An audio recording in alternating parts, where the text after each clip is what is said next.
I produced music on my original Game Boy for a week, and here's how it went.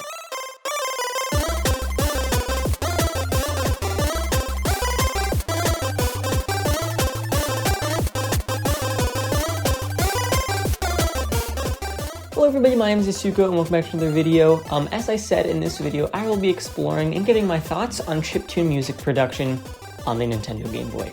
This is achieved through a bit of cool open source software called LSDJ. Before that, I want to talk about the hardware.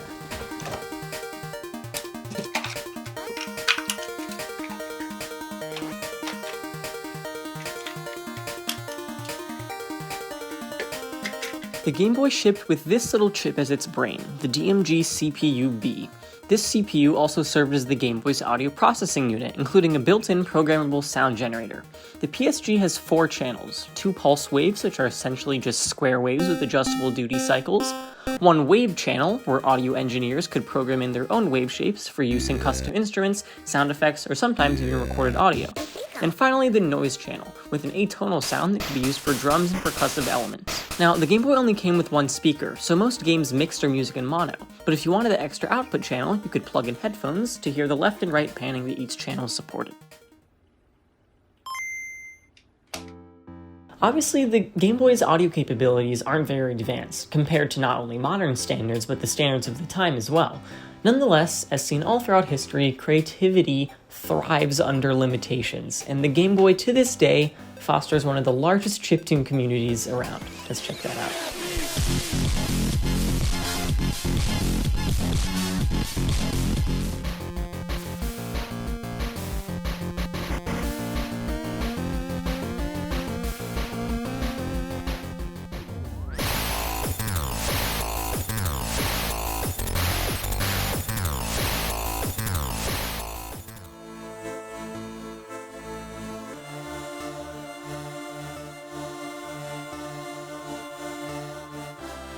As mentioned, almost everyone uses this program Little Sound DJ to make music on the Game Boy.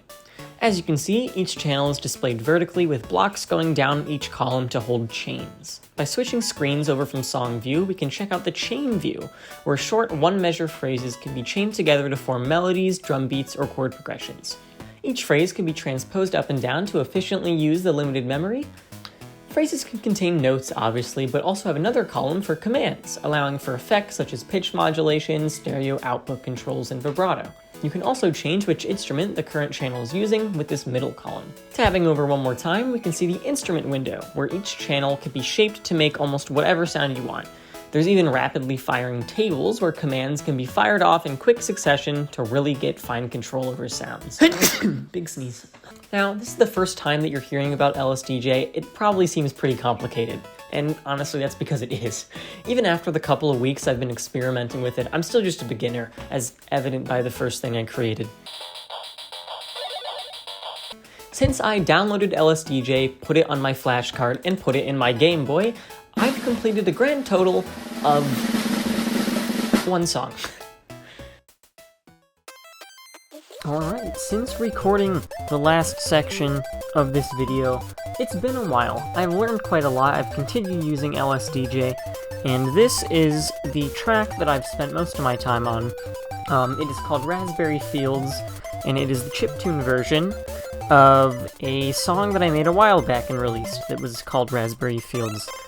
I basically just took my project file and kind of went through and transcribed it and remade it in LSDJ, which is what you're seeing right now on the Game Boy. But I guess kind of the main thing that I learned is that you can do a lot more with only 4 channels than you think. I'm so used to making these crazy advanced project files in FL Studio with hundreds of mixer tracks and hundreds of samples and instruments and VSTs, and only having access to 4 audio channels at a time is really fun. Probably my favorite one, because of just how versatile it is the wave channel, because you can do sampling and stuff. So what I actually did is I loaded up my Game Boy with a bunch of samples that I use in FL Studio a lot. So some kicks, vocal phrases, stuff like that. I threw the almond break on there and made an almond break instrument that also has a little break it down vocal sample. So here's what that sounds like. Which was really fun, because I was able to kind of take the little breakbeat section of the original Raspberry Fields song and put it into Game Boy form. I definitely had a lot of fun just like using different samples. You can play 2 samples at once, which is nice. But yeah, just like sampling old drum machines and stuff on the old Game Boy. Oh my goodness. It's wonderful. It's great. I had such a great time making this track. I guess another thing that I've really enjoyed is how in-depth you can get with the instrument channels. Really going into it, I just kind of thought you could have like a couple of square waves, but like it's actually a lot more in-depth. You can adjust like the duty cycle of the waves, and you can have these envelopes, and there's a bunch of different like pitch modes and stuff. Literally you can go up here and like make custom wavetables in the Game Boy, which is so fun. Alright, I'll leave the rest of the track to be discovered in a future release on the YouTube channel, but I hope that you enjoyed hearing my insights and ramblings on what I learned with LSDJ, and I will pass it back over to me from multiple months ago. So yeah. Switching through menus and inputting one note at a time without the help of keyboard shortcuts or a mouse pointer is a pretty challenging workflow, and definitely not something that I'm used to. Of course, there's similarities with sound design, envelopes, filters, and multi-track mixing, but tracker software, when compared to a traditional DAW like FL Studio or Ableton, really is a completely different experience. But honestly, it works pretty well. I wouldn't want FL Studio with Game Boy controls, nor would I want LSDJ with keyboard and mouse controls. Instead of being held back, LSDJ embraces the Game Boy's limitations, and in turn creates a very powerful bit of software that takes full advantage of the Game Boy's audio capabilities.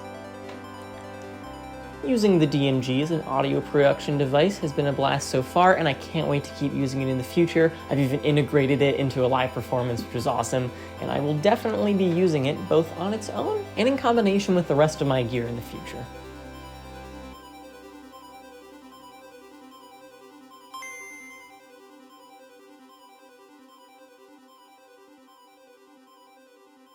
Thanks for watching. I hope you enjoyed this video, and if you did, remember to like and subscribe for more. I'd also like to hear your comments on the video, so feel free to leave a comment down in the comments section. The wind is freaking out, and it's driving me insane. I've been trying to record this video. I forgot my mic at home, so I'm using my phone to record audio right now. Man...